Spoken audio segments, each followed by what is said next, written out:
धर्म क्या, पुण्य क्या, तो उनके प्रताप से हम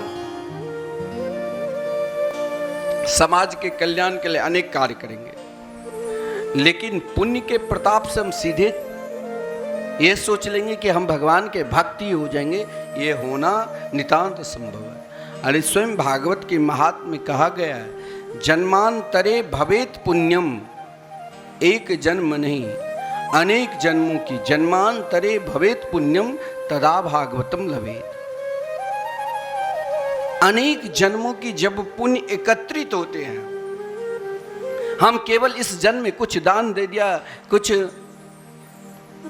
धार्मिक कार्य कर लिए तो हम सोचेंगे कि हम भगवान के परम भक्त हो जाएंगे, ऐसा नहीं। उसके लिए